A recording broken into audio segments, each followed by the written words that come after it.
কৃষ্ণ জয় রাধে। আজ পাপ মোচনী একাদশী ব্রত, তাই সকলেরই উচিত একাদশী ব্রত কথা শোনা।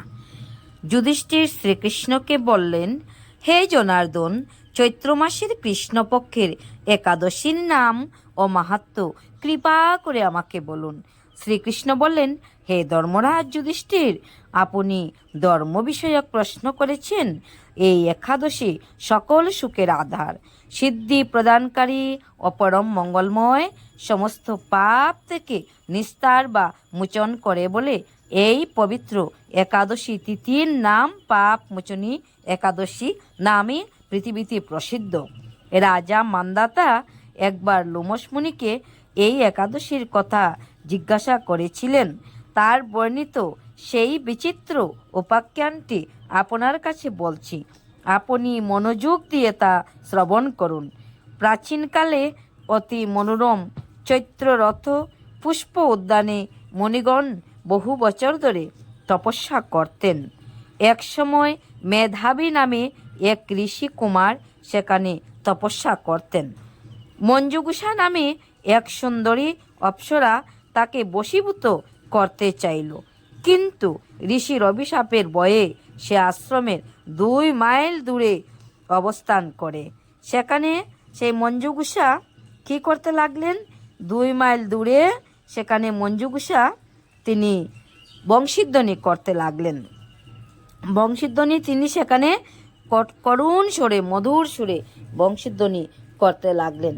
মঞ্জুগুষার ইচ্ছা ছিল যে মেধাবীকে কেমন করে তিনি আচারভ্রষ্ট করতে পারেন, তাই বীণা বাজিয়ে মধুর সুরে সে গান করত। একদিন মঞ্জুগুষা মেধাবীকে দেখে কামবাণী পীড়িতা হয়ে পড়ে। এদিকে ঋষি মেধাবী ও অপ্সরার অনুপম সৌন্দর্য দেখে মুগ্ধ হয়ে পড়েন। তখন সেই অপ্সরা মুনিকে নানা হাবভাব দেখিয়ে তিনি কি করলেন, যে প্রেমের পাশে জড়িয়ে দিলেন।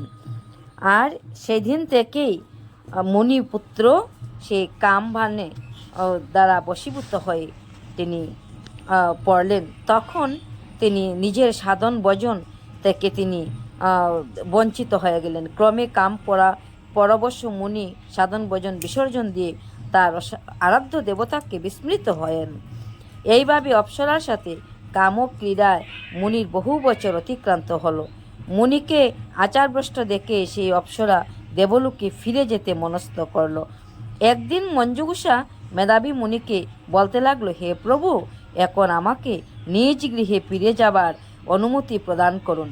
কিন্তু মেধাবী বললেন, হে সুন্দরী, তুমি তো এখন সন্ধ্যাকালে আমার কাছে এসেছ, প্রাতকাল পর্যন্ত আমার কাছে থেকে যাও।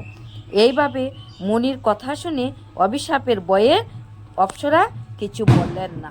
দীর্ঘদিন যাবার পর আবার বললেন। তখন মুনি ধ্যানস্থ হয়ে দেখলেন যে 56 বৎসর পর্যন্ত কেটে গেল।